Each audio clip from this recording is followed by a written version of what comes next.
சமூக வலைதளங்களில் பரவும் போலீசாரின் காணொளி. கடுமையான நடவடிக்கை மேற்கொண்டுள்ள போலீஸ் மா அதிபர். அமெரிக்க டாலருக்கு நிகரான இலங்கை ரூபாவின் பெறுமதி உயர்வு.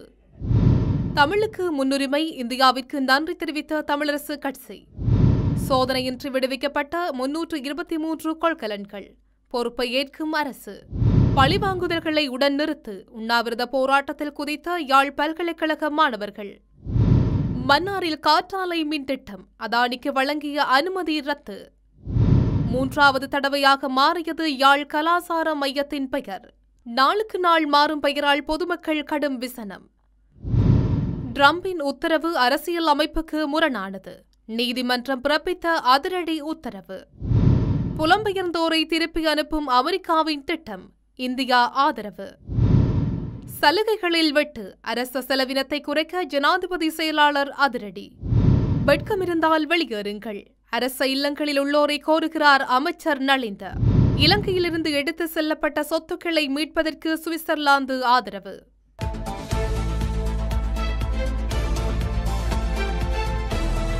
பாணந்துறை போலீஸ் உத்தியோகத்தர்கள் பலர் கடமையின் போது குடிபோதையில் உறங்குவதாக சமூக ஊடகங்களில் காணொலியொன்று பரவி வருகிறது. குறித்த காணொலி தொடர்பாக தற்போது போலீசார் விளக்கம் அளித்துள்ளனர்.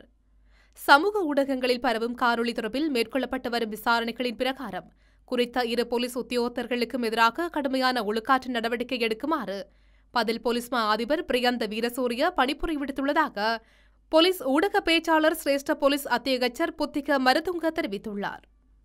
இதன்படி பாணந்துறையில் உள்ள வீடொன்றில் கடமையில் ஈடுபட்டிருந்த நிலையில் மதுபோதையில் உறங்கிக் கொண்டிருந்த 2 போலீஸ் உத்தியோகத்தர்களில் ஒருவர் பணி இடைநிறுத்தம் செய்யப்பட்டுள்ளதுடன் மற்ற அதிகாரி வேறு போலீஸ் நிலையத்துக்கு இடமாற்றம் செய்யப்பட்டுள்ளார்.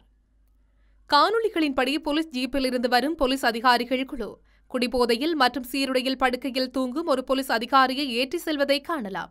சமையலறையில் போலீஸ் சீருடையை அதிகாரிகள் அவமதித்தமை தொடர்பில் பதில் போலீஸ் மா அதிபர் அதிருப்தி வெளியிட்டுள்ளதுடன் கடுமையான ஒழுக்காற்று நடவடிக்கை எடுக்குமாறு அதிகாரிகளுக்கு பணிப்புரை விடுத்துள்ளதாகவும் போலீஸ் ஊடக பேச்சாளர் தெரிவித்துள்ளார்.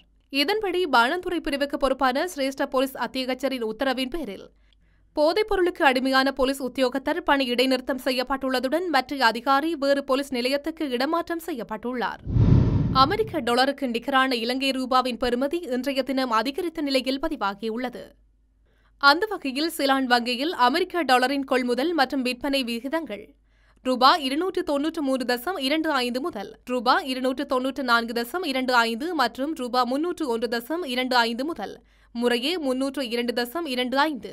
மக்கள் வங்கியில் அமெரிக்க டாலரின் கொள்முதல் மற்றும் விற்பனை விகிதங்கள் ரூபாய் 293.21 முதல் ரூபாய் 292.48 மற்றும் ரூபாய் 303.73 முதல் முறையே ரூபாய் 302.97.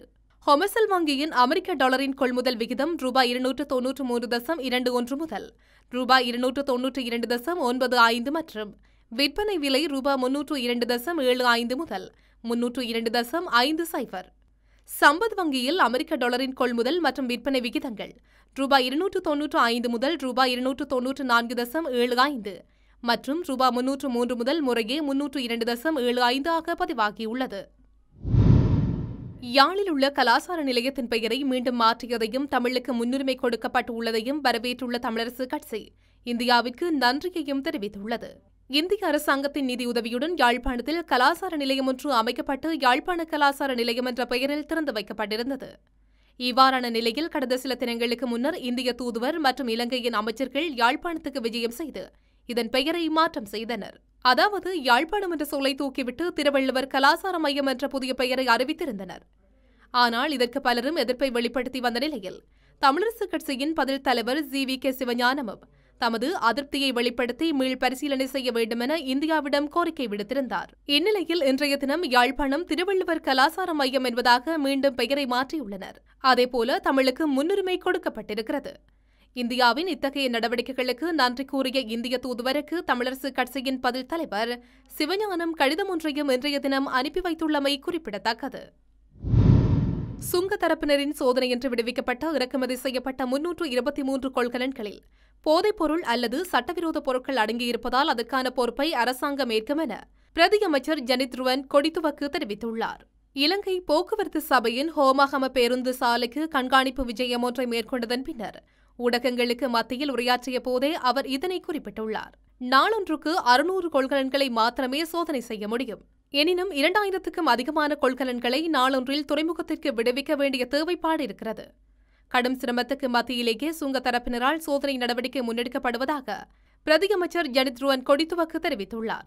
மாணவர்கள் மீதான பழிவாங்குதல்களை உடன் நிறுத்த வலியுறுத்தி யாழ்ப்பாண பல்கலைக்கழக மாணவர்கள் இன்று வெள்ளிக்கிழமை காலவரையறையற்ற உண்ணாவிரத போராட்டத்தில் ஈடுபட்டுள்ளனர். 4 அம்ச கோரிக்கைகளை முன்னிறுத்தி குறித்த உண்ணாவிரத போராட்டமானது மாணவர்களினால் முன்னெடுக்கப்படுகின்றது.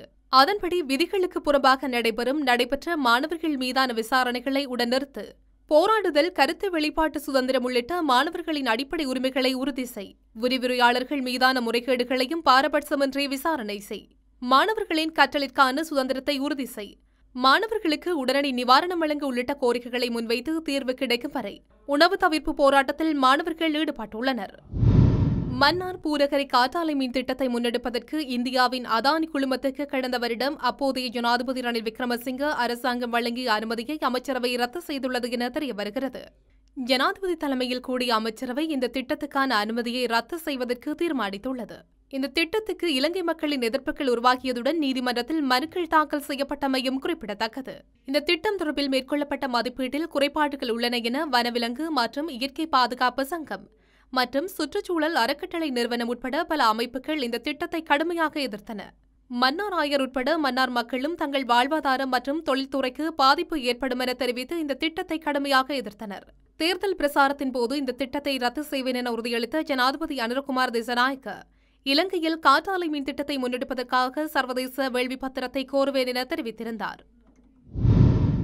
இந்திய நிதியுதவியில் யாழ்ப்பாணத்தில் கட்டப்பட்டுள்ள யாழ்ப்பாணம் கலாசார மண்டபம் தற்போது 3வது முறையாக பெயர் மாற்றம் செய்யப்பட்டுள்ளது. அதன்படி குறித்த மண்டபம் தற்போது யாழ்ப்பாணம் திருவள்ளுவர் பண்பாட்டு மையம் என பெயர் மாற்றம் செய்யப்பட்டு பெயர் பலகை பொருத்தப்பட்டுள்ளது. இந்திய அரசின் நன்கொடையாக நிர்மாணிக்கப்பட்ட யாழ்ப்பாணம் கலாசார மத்திய நிலையம் 2023ஆம் ஆண்டில் இந்திய பிரதமர் நரேந்திர மோடி மற்றும் முன்னாள் ஜனாதிபதி ரணில் விக்ரமசிங்கே ஆகியோர் இணைந்து திறந்து வைத்திருந்தனர். இந்த நிலையில் கடந்த 18ஆம் தேதி இலங்கையின் புத்த சாசன, சமய மற்றும் கலாசார அலுவல்கள் அமைச்சர் சுனில் செனவி, இலங்கைக்கான இந்திய தூதுவர் சந்தோஷ்யா உள்ளிட்டவர்கள் கலந்து கொண்ட நிகழ்வில் அக்கட்டிடத்துக்கு திருவள்ளுவர் கலாசார மையம் என பெயர் சூட்டி பெயர் பலகை திறந்து வைத்தனர். யாழ்ப்பாணம் கலாசார மத்திய நிலையம் என்ற பெயர் மாற்றப்பட்டு திருவள்ளுவர் கலாசார மையம் என பெயர் சூட்டியமைக்கு யாழ்ப்பாணத்தில் உள்ள அரசியல்வாதிகள், கல்வியலாளர்கள் உள்ளிட்ட பல தரப்பினரும் தமது கண்டனங்களை தெரிவித்து வந்தனர். இந்த நிலையில் இன்றைய தினம் குறித்த கட்டிடத்தில் யாழ்ப்பாணம் திருவள்ளுவர் பண்பாட்டு மையம் என பெயர் பலகை பொருத்தப்பட்டுள்ளது. இவ்வாறான முக்கிய கட்டிடம் ஒன்றை கட்டி அடிக்கடி பெயரை மாற்றி பல தரப்பினரும் அரசியல் செய்யும் செயற்பாட்டுக்கு மக்கள் கடும் விசனம் வெளியிட்டு வருகின்றமை குறிப்பிடத்தக்கது. அமெரிக்க ஜனாதிபதி டொனால்டு டிரம்பின் உத்தரவை செயற்படுத்துவதனை அந்த நாட்டு நீதிமன்றம் தற்காலிகமாக நிறுத்தியுள்ளதாக சர்வதேச ஊடகங்கள் செய்தி வெளியிட்டுள்ளது. டொனால்டு டிரம்பின் அமெரிக்க ஜனாதிபதியாக பதவியேற்ற நிலையில் பல்வேறு நிர்வாக உத்தரவுகளில் கையெழுத்திட்டுள்ளார். இதற்கமைய அமெரிக்காவில் பிறந்த குழந்தையொன்றின் தாய் அல்லது தந்தை அமெரிக்க பிரஜையாக அல்லது சட்டப்பூர்வமான நிரந்தர குடியிருப்பாளராக இல்லாத நிலையில் குறித்த குழந்தையின் குடியுரிமையை அங்கீகரிப்பதனை மறுக்கும் உத்தரவிலும் கையெழுத்திட்டார்.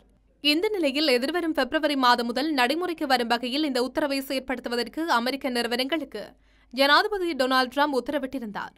இதனையடுத்து குறித்த உத்தரவை செயற்படுத்துவதனை இடைநிறுத்திய அமெரிக்க நீதிமன்றம் இந்த உத்தரவு அரசியல் அமைப்புக்கு முரணானது என குறிப்பிட்டுள்ளது.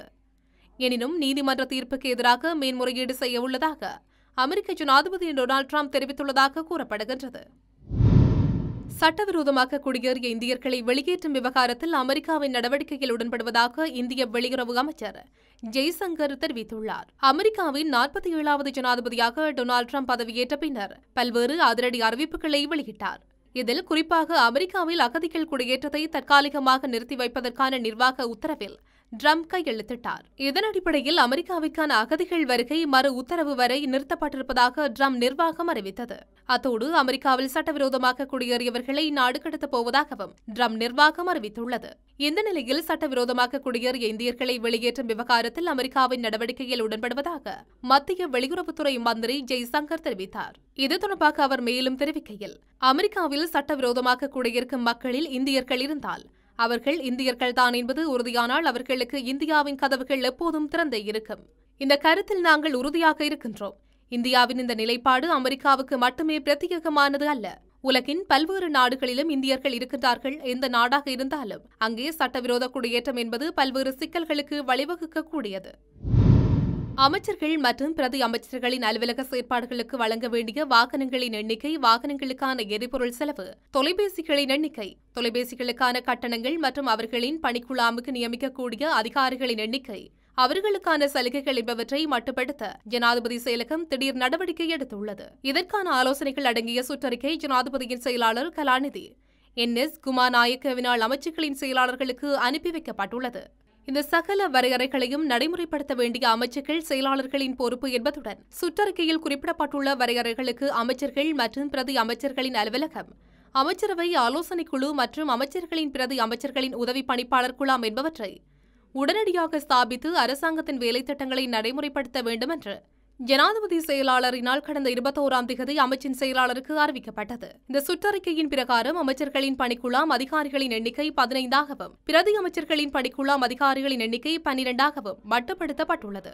அதிகபட்சமாக அமைச்சர்களுக்கு 2 வாகனங்கள் மாத்திரமே வழங்கப்படும் என்பதுடன் மாதாந்தம் 900 லிட்டர் எரிபொருளுக்கான நிதி மாத்திரமே ஒதுக்கீடு செய்யப்படும். ஒரு தொலைநகல் உட்பட 4 தொலைபேசிகள் மாத்திரமே வழங்கப்படும் என்றும் ஜனாதிபதி செயலாளர் அமைச்சுக்கு அறிவித்திருந்தார்.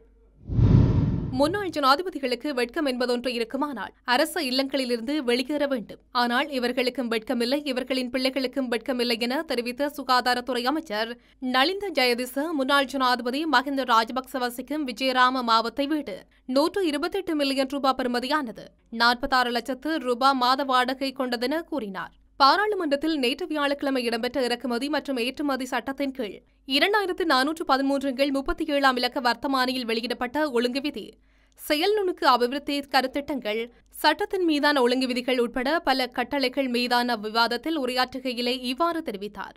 மேலும் நாட்டு மக்கள் ஏன் முன்னாள் ஜனாதிபதிகளையும் அவர்களின் குடும்பத்தாரையும் பராமரிப்பதற்கு பணம் செலவழிக்க வேண்டும்? வெட்கம் என்பதொன்று இருக்குமானால் இவர்கள் இந்த வீடுகளை விட்டு வெளியேற வேண்டும். வீடுகளில் இருப்பவர்களுக்கும் வெட்கமில்லை, அவர்களின் பிள்ளைகளுக்கும் வெட்கமில்லை. முன்னாள் ஜனாதிபதி மஹிந்த ராஜபக்சவுக்கு 3 பிள்ளைகள் உள்ளார்கள். ஒருவர் கடற்படையில் இருப்பதாகவும் பிறிதொருவர் விஞ்ஞானி என்றும் குறிப்பிடப்படுகிறது. பெற்றோரை பார்த்துக் கொள்ளும் பொறுப்பு பிள்ளைகளுக்கு உண்டு. ஆகவே முன்னாள் ஜனாதிபதிகளை அவர்களின் பிள்ளைகள் கவனித்துக் கொள்ள வேண்டும். முன்னாள் ஜனாதிபதிகளான மஹிந்த ராஜபக்ச, சந்திரிகா பண்டார்நாயக்க மற்றும் மைத்ரிபால சிறிசேன ஆகியோர் அரச இல்லங்களை விட்டு வெளியேற வேண்டும் என பிரத்யேகமாக குறிப்பிட தேவையில்லை. வெட்கம் என்பதொன்று இருக்குமானால் இவர்கள் வெளியேற வேண்டும் என்றார். இலங்கையிலிருந்து எடுத்துச் செல்லப்பட்ட சொத்துக்களை மீட்பதற்கு சுவிட்சர்லாந்து அரசாங்கம் உதவி வழங்கும் என்று இலங்கை மற்றும் மாலத்தீவுகளுக்கான சுவிட்சர்லாந்து தூதுவர் கலாநிதி ஸ்ரீ வோல்ட் தெரிவித்தார். ஜனாதிபதியின் செயலாளர் கலாநிதி நந்திக சனத்குமார் நாயக்க மற்றும் சுவிட்சர்லாந்து தூதுவர் கலாநிதி ஸ்ரீ வோல்ட் ஆகியோருக்கு இடையிலான சந்திப்பு இன்று ஜனாதிபதி அலுவலகத்தில் நடைபெற்றது. இதன்போதே தூதுவர் இவ்வாறு தெரிவித்தார். இந்த நாட்டின் சொத்துக்களை மீட்பதற்கு எடுக்க வேண்டிய சர்வதேச நடவடிக்கைகள் குறித்து சுவிட்சர்லாந்து தூதுவர் இதன்போது வழிகாட்டுதல் வழங்கினார். இதற்காக பூர்வாங்க வசதிகளை வழங்க தேவையாயின் எந்த நேரத்திலும் அதற்கு உதவி வழங்க அவர் உடன்பாடு தெரிவித்தார். இலங்கை அரசாங்கத்தால் மேற்கொள்ளப்படும் ஊழல் எதிர்ப்பு திட்டத்துக்கு சுவிட்சர்லாந்தின் அனுபவத்தையும் தொழில்நுட்ப அறிவையும் வழங்குவது குறித்தும் இந்த கலந்துரையாடலில் கவனம் செலுத்தப்பட்டது. அரசாங்க முன்னுரிமை திட்டங்களுக்கு சுவிட்சர்லாந்து அரசாங்கத்தின் தொழில்நுட்ப மற்றும் ஏனைய தேவையான உதவிகள் மற்றும் கிளீன் ஸ்ரீலங்கா திட்டத்துக்கு வழங்கக்கூடிய ஒத்துழைப்பு குறித்தும் இதன்போது கலந்துரையாடப்பட்டது.